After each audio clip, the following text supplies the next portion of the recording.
8장 22절부터 25절까지 다 같이 읽으시겠습니다. 하루는 제자들과 함께 배에 오사 그들에게 이르시되 호수 저편으로 건너가자 하시매 이에 떠나 행선할 때에 예수께서 잠이 드셨더니 마침 광풍이 호수를 내리시매 배에 물이 가득하게 되어 위태하니라. 제자들이 나와 깨워 이르되 주여 주여 우리가 죽겠나이다 하는데 예수께서 잠을 깨사 바람과 물결을 꾸짖으시니 이에 그쳐 잠잠하여지더라. 제자들에게 이르시되 너희 믿음이 어디 있느냐 하시니 그들이 두려워하고 놀라게 여겨 서로 말하되 그가 누구에게 바람과 물을 명하며 순종하는가 하더라. 아멘. 오늘은 공동한 말씀으로 너희 믿음이 어디 있느냐 하는 제목으로 함께 하나님의 말씀 은혜를 받기를 합니다. 너희 믿음이 어디 있느냐. 25절에서 예수님은 제자들에게 물으시지요. 너희 믿음이 어디 있느냐. 너희 믿음이 어디 있느냐. 지금이야말로 너희 믿음을 보여주어야 할 때가 아니냐는 것이지요. 믿음을 보여주어야 할 때에 믿음을 보여주지 못한다면 그 믿음은 어디다 쓰겠느냐 하는 것입니다. 사랑하는 성도 여러분, 여러분의 믿음은 어디에 있습니까? 여러분 과연 믿음이 필요할 때에 믿음을 보이며 살고 계십니까? 혹시 평소에는 잘 믿는 것 같은데 막상 믿음이 필요한 그 순간에는 믿음 없는 불신자처럼 그렇게 살고 계시지 않습니까? 그렇다면 여러분을 향해서도 예수님은 강하게 말씀하실 것입니다. 너희 믿음이 어디 있느냐? 예수님은 제자들을 향해서 너희 믿음이 어디 있느냐 물으셨습니다. 근데 이것은 그냥 묻는 말씀이 아닙니다. 단순히 질문을 던지는 것이 아닙니다. 강하게 질책하는 말씀입니다. 위기 앞에서 두려워 떨고 있는 그 제자들을 향해서 너희가 왜 이렇게 믿음이 없느냐 질책하시는 말씀입니다. 이런 위기 앞에서 믿음의 저력을 발휘하지 못한다면 그 믿음을 어디다 쓰겠느냐는 것이죠. 믿음이 필요한 그 순간에 믿음을 보이지 못한다면 그 믿음이 무슨 소용이 있냐는 것입니다. 여러분, 신앙은, 믿음은 예기치 않게 당하는 풍랑 앞에 좌초하지 않습니다. 오히려 믿음은 시련을 통해서 더욱더 성숙해지게 되는 것입니다. 어떤 상황에서도 믿음을 보이며 살아가는 여러분 모두가 되시기를 바랍니다. 22절 말씀을 보십시오. 22절을 다시 한번 같이 함께 읽어드리겠습니다. 22절 같이 시작. 하루는 제자들과 함께 배에 오르사 그들에게 이르시되 호수 저편으로 건너가자 하시매 이에 떠나. 이 사건의 배경을 설명하고 있는 말씀이지요.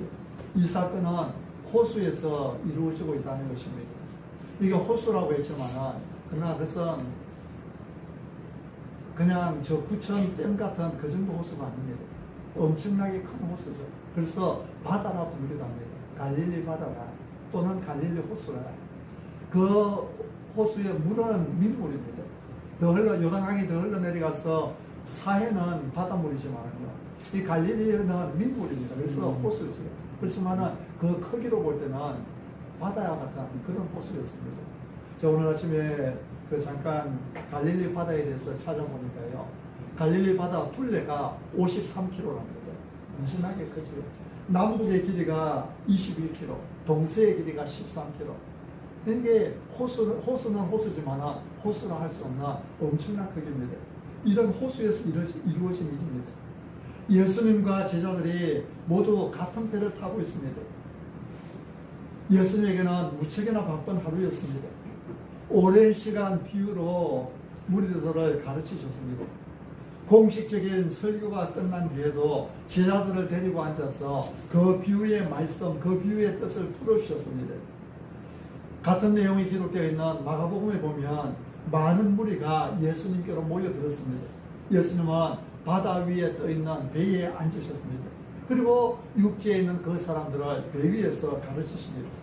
온종일 가르치시는 일에 자신을 쏟아 부으셨기에 몹시 피곤하셨을 것입니다. 그러다 보니 배를 타고 육지를 떠나기가 무섭게 잠이 드셨습니다. 오늘 우리가 읽은 누가복음에서는 그냥 단순하게 예수께서 잠이 드셨더니 그렇게만 기록을 하고 있습니다. 근데 마가복음에 보면 예수님께서 어디서 어떻게 주무셨는지를 상세하게 기록하고 있습니다. 예수님은 고물에서 베개를 베고 주무셨습니다. 고물은 배 뒤편을 이야기를 하죠. 배 앞에는 이물이라고 배 뒤편은 고물이라고 이렇게 이야기를 합니다. 예수님은 배 뒤편에서 베개를 베고 주무셨습니다. 여러분, 배 뒤편에서 잠들어 있는 예수님을 상상해 보십시오. 예수님께서 지금 타신 배는 호화 여객선이 아니었습니다. 크루저 같은 큰 배가 아니었습니다. 엔진이 좋은 배도 아니었습니다. 바람 부는 대로 물결 치는 대로 흔들리는 조그마한 고기잡이 배였을 것입니다. 근데 예수님은 그 흔들리는 배 뒤편에 누워서 주무시고 계셨습니다. 큰 광풍이 일어났습니다. 물결이 부딪혀 배에 들어왔습니다. 배에 물이 점점 차갑니다. 물이 가득하게 되었습니다. 이제 배가 곧 바다에 호수에 잠길 것만 같습니다. 그래도 예수님은 흔들리는 그 배에서 주무시고 계십니다. 지치도록 삶을 열심히 사신 주님이십니다.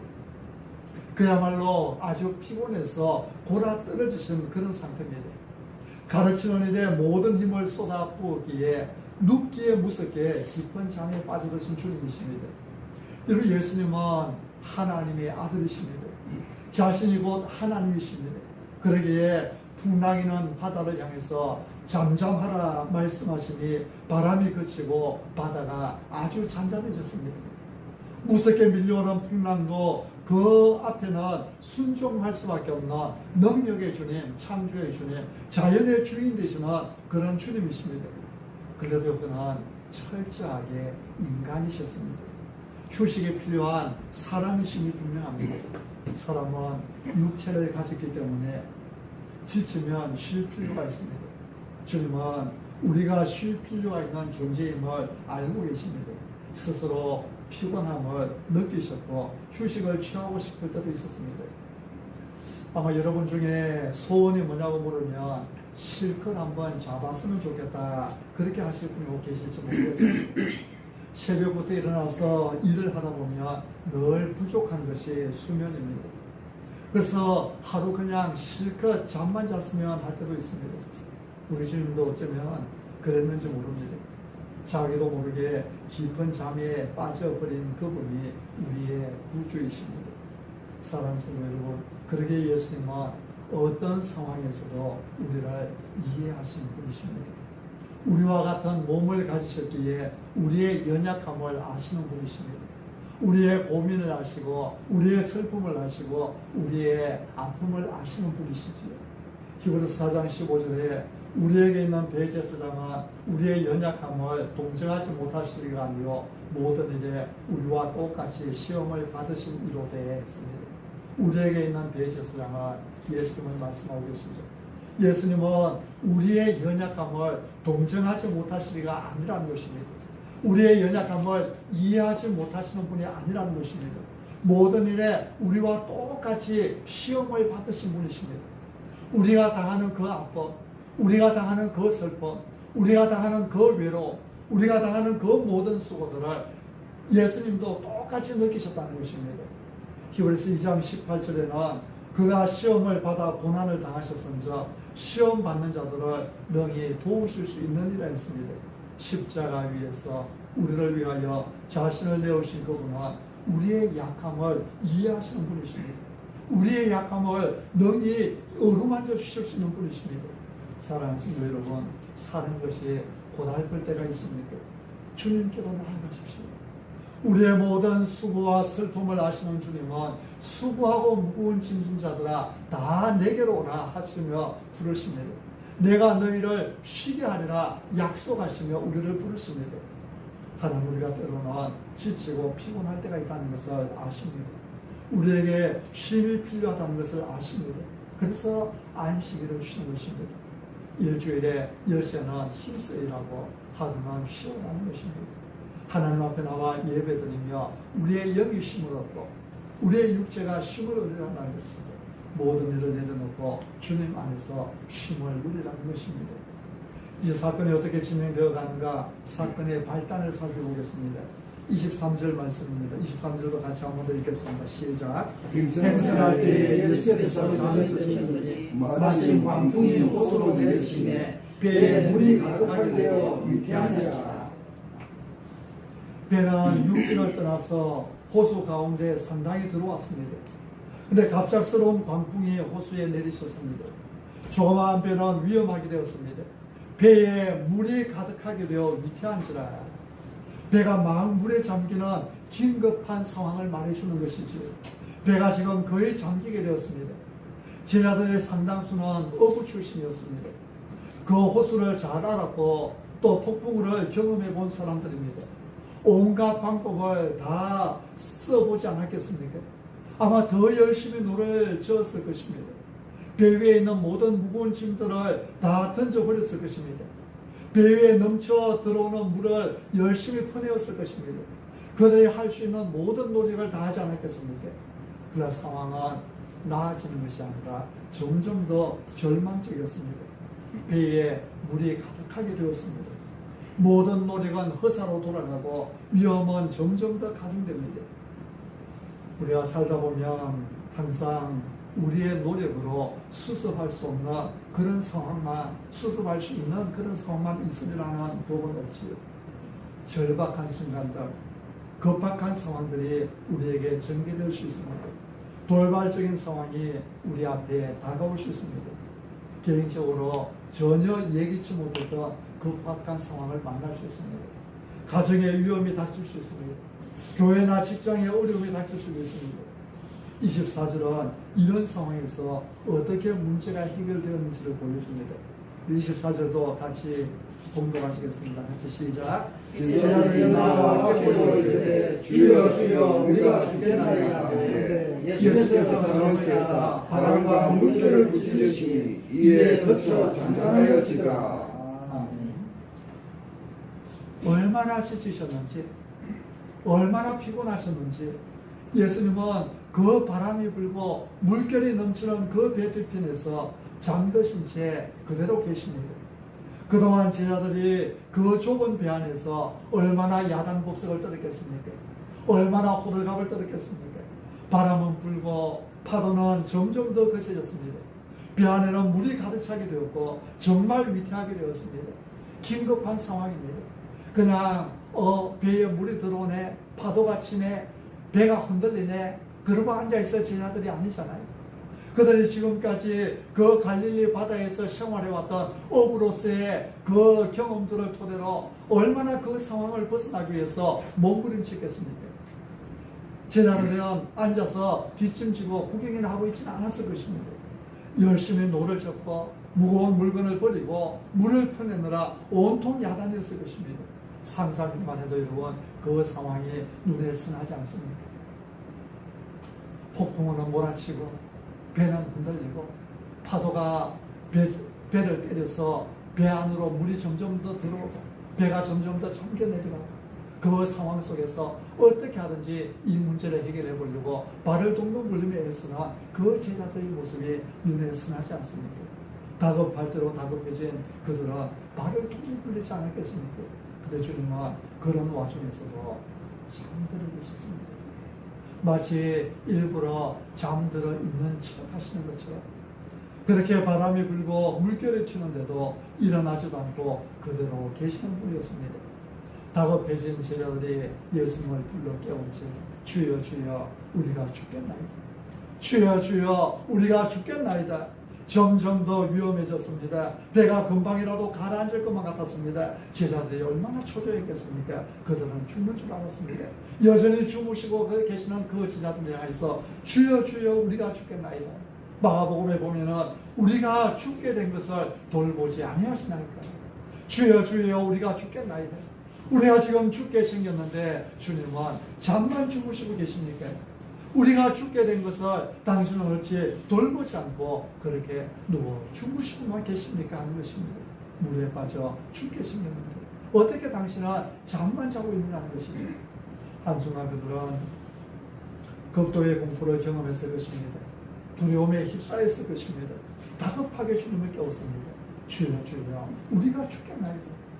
제자들의 위기, 아니 그 배에 닥친 모두의 위기를 아는지 모르는지 잠만 자고 계시는 그 예수님을 향하여 우리가 죽겠나이다. 어찌 당신은 우리가 죽게 된 것을 돌보지 아니하시나이까 원망하면서도 그러나 그들은 뭔가 뭔가 주님께서 도와주실 것이라고 생각을 한 것입니다. 그래서 그들은 다급하게 주님을 불렀습니다. 여러분 예기치 않은 돌봄, 그것은 그날 갈릴리 호수에만 한정된 것이 아니지. 우리가 살아가는 인생 항로에 언제나 덮쳐올 수 있는 위험입니다. 우리가 이 땅에 사는 동안에 예기치 않은 돌봄이 우리 인생을 휘몰아칠 때가 언제 일어날지 모른다는 것입니다. 그럴 때에 여러분은 그 위기를 당하면 어떻게 그 위기에 대처하십니까? 여러분의 인생에 광풍이 몰아치고 배에 물이 가득하여 위태하게 되었을 때에 그때에 누구에게로 달려가십니까? 근심 걱정에 사로잡혀 그냥 발망 동동 구르고 있습니까? 눈앞의 위기에 기가 죽어 그냥 한숨만 쉬고 주저앉아 있지는 않습니까? 여러분은 엄청난 문제만 보고 있습니까? 아니면 문제의 해결자 되시는 예수 그리스도를 바라보고 계십니까? 성경은 말씀합니다. 아무것도 염려하지 말고 다만 모든 일에 기도와 간구로 너희 구할 것을 감사함으로 하나님께 아니라 그래야면 모든 지각에 깨어난 하나님의 평안이 그리스도 예수 안에서 너희 마음과 심령을 지키시리라. 아멘. 예레미야 33장 3절에서는 너는 내게 부르짖으라 내가 너에게 응답하겠고 네가 알지 못하나 크고 은밀한 일을 네게 보이리라. 우리가 하나님께 부르짖어 기도하면 하나님께서 응답해 주시겠다는 것입니다. 아멘. 로마서 10장 13절에서는 누구든지 주의 이름을 부르는 자는 구원을 받으라고 말씀합니다. 누구든지 주의 이름을 부르는 자는 주여 주여 주님의 이름을 부르고 하나님께 부르짖을 때에 하나님의 구원이 있다는 것입니다. 아멘. 우리와 함께 하시는 하나님, 우리를 삼키려고 하는 그 어떤 위험보다도 훨씬 더 위대하신 분이십니다. 주여 주여 우리가 죽겠나이다. 주여 주여 우리가 죽겠나이다. 비록 차분한 믿음으로 나아가지는 못했지만 그래도 제자들은 주님께로 나아갔습니다. 근데 여기에 소망의 전환점이 있습니다.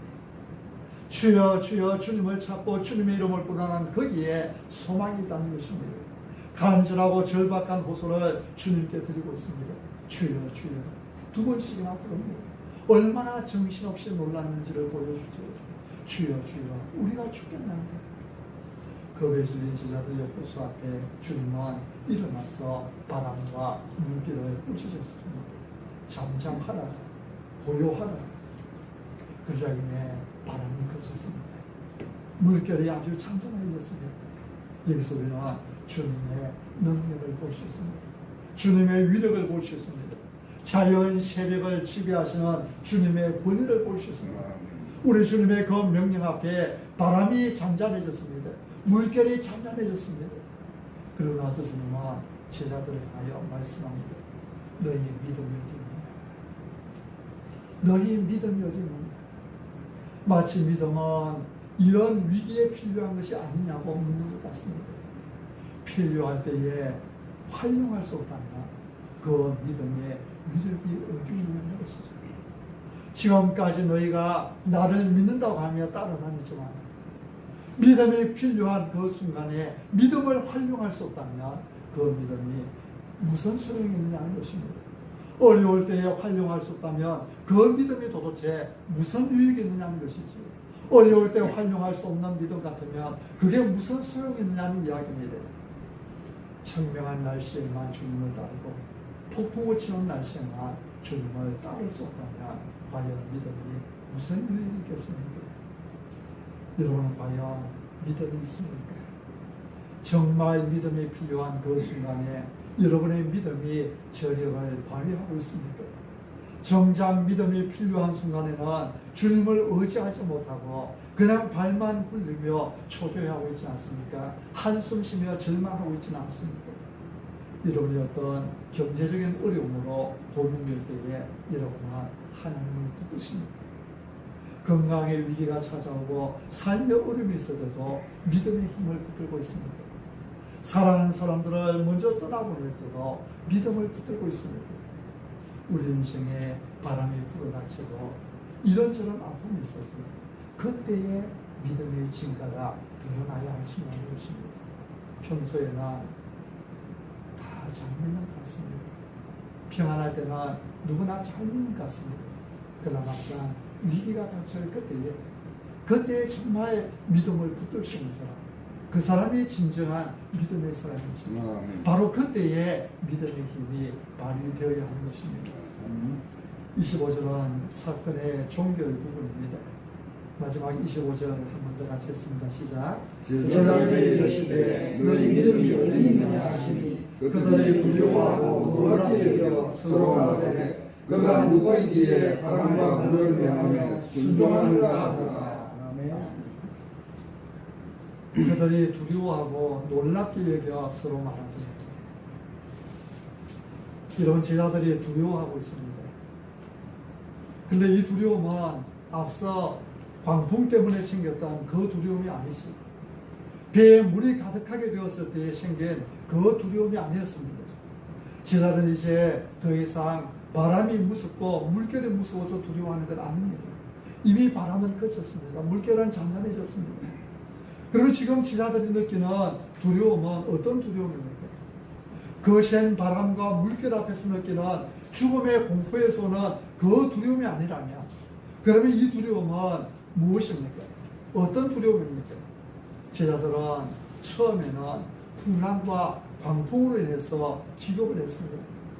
죽음의 공포 앞에서 기겁을 했습니다. 그러나 이제는 주님의 위험 앞에 두려워하고 놀랍게 여겼습니다. 호수가 한순간에 조용해졌을 때 거룩한 두려움이 제자들을 덮쳤던 것입니다. 그 심한 바람과 파도 소리로 죽겠다고 두려워하다가 이제는 그 두려움이 말끔히 시작했는데 고요와 함께 엄습해온 새로운 두려움이 그들을 사로잡았습니다. 그들이 두려워하고 놀랍게 여겨 서로 말하되 그가 누구이기에 바람과 물을 명하며 순종하는가. 일순간에 그 풍랑을 잠재우는 위력 앞에 거룩한 두려움에 사로잡혔습니다. 전능자의 임재 앞에 그들이 떨고 있습니다. 고요하라 잠잠하라 한마디 말씀으로 파도를 잠잠케 하시고 바람을 잠잠케 하시는 그 주님을 바라보며 이분이 도대체 누구이기에 그 주님을 바라보며 두려움이 생긴 것입니다. 하나님의 역사가 나타나는 현장과 거룩한 두려움이 나타납니다. 하나님께서 가까이 오셔서 위험을 나타내는 그 현장은 하나님을 향한 경외감으로 가득 차게 되어 있는 것입니다. 모두가 다 거룩한 두려움에 사로잡히는 그곳이 바로 하나님의 능력이 임재하는 곳입니다. 지금껏 주님의 기적을 경험했지만 이 순간의 두려움과 그 감동과 비교할 수 없습니다. 그가 누구신지 전능자의 모습을 유감없이 드러낸 사건을 본문은 보여주고 있지요. 그가 누구이기에 바람과 물을 명하며 순종한다. 그가 누구이기에 바람과 물을 명하며 순종한다. 성경은 여기에 질문만 던지고 대답은 생략되고 있습니다. 대답할 이유가 없었기 때문입니다. 그가 누구이기에 그에 대한 대답이 필요 없었기 때문에 그 대답이 생략되는 것입니다. 성경을 아는 자라고 하면 이것은 하나님만이 하실 수 있는 일이라는 것을 모두 다 알기 때문이죠. 또 성경을 몰라도 자연을 아는 사람이라고 한다면 사람의 명령에 자연의 세력이 굴복했다고 합니다. 잠잠하라 고요하라 그 명령에 파도가 그 명령에 순종하고 바람이 그 명령에 순종했다고 한다면 이 사람은 뭔가 이상한 사람에 틀림없다는 것을 알기 때문입니다. 사랑하는 성도 여러분, 그가 누구에게 바람과 물을 명하며 순종합니다. 대답이 생략된 이 질문 앞에 우리는 서야만 합니다. 생략된 대답을 여러분 각자의 입으로 해야만 합니다. 그가 누구이기에 그분이 누구신가 우리는 분명한 고백을 가지고 있어야 됩니다. 그가 누구이기에 바람과 물을 명하며 순종합니다. 여러분은 그를 누구라고 생각하고 있습니까? 그가 누구이기에 여러분은 이 질문 앞에 그가 누구라고 대답하시겠습니까? 그분은 전능자이십니다. 그분은 자연의 주님이십니다. 그분은 세상의 어떤 세력도 굴복시킬 수 있는 하나님이십니다. 그분은 우리를 너무나 사랑하여 십자가 위에서 두 팔 벌려 우리의 죄를 대신하여 못 박혀 죽으시어 우리의 구원자이십니다. 돌발적인 위기가 여러분의 항구에 닥쳐도 그분이 누구이신지를 분명하게 기억하시기 바랍니다. 우리를 엄습하는 어려움이 아무리 커도 우리를 보호하시는 분의 능력이 더 큼을 기억하십시오. 모든 파멸의 세력을 한마디로 굴복시키시는 전능하신 분이 여러분의 구주이시다는 사실을 늘 기억하십시오. 여러분은 위기에 어떻게 반응하시겠습니까? 주여 주여 우리가 죽겠나이다 소리치기만 할 것이 아닙니다. 주님이 누구이신지를 바라보시면 정말 그분께 나아갈 수 있는 그것이 참 신앙이요 참 믿음인 것입니다. 어떤 방풍도 주님을 태운 배를 침몰시킬 수 없습니다. 마찬가지로 어떤 핍박도 주님이 머리이신 교회를 끄끄러질 수 없습니다. 모든 지옥 권세가 계속해서 그 위력을 나타낸다 할지라도 가장 연약한 성도 한 사람이라도 삼킬 수가 없습니다. 그가 누구이십니까? 주님께서 함께 계시고 주님께서 붙들고 계시기 때문입니다. 여러분 매일매일 주님을 부르며 하루를 시작하시기 바랍니다.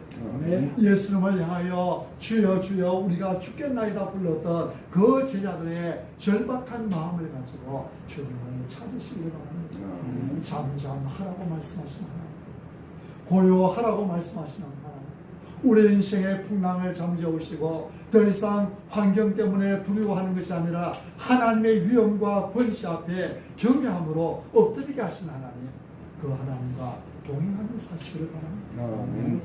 이런 우리와 함께 하신 하나님은 온 우주보다도 크신 하나님이십니다.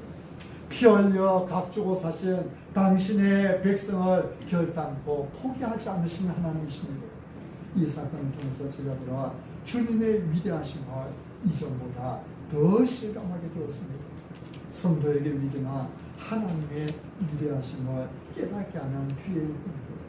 바람과 물결까지 굴복하게 하시는 그 위대하심을 세상 접하게 되는 기회일 뿐입니다. 우리 인생의 물결을 향해서 우리 인생의 여러 문제를 향해서 잠잠하라고 말씀하십니다. 오늘도 고요하라고 말씀하시나 그 하나님을 붙드시기 바랍니다. 바람과 물결 앞에 두려워 떠난 제자들을 향하여 예수님은 너희 믿음이 어디 있느냐고 물으셨습니다. 지금이야말로 믿음의 저력을 발휘해야 할 때가 아니라는 것이죠. 여러분 앞에 어떤 위기가 놓여 있습니까? 그 다음 이제 그가 누구이기에 바람과 물을 명하며 순종합니다. 이 질문 앞에 여러분 스스로 대답해 보시기 바랍니다. 어떤 상황에서도 한계 앞에 무릎 꿇지 마시고 하나님 앞에 무릎 꿇고 사는 여러분 모두가 되시기를 바랍니다. 아멘.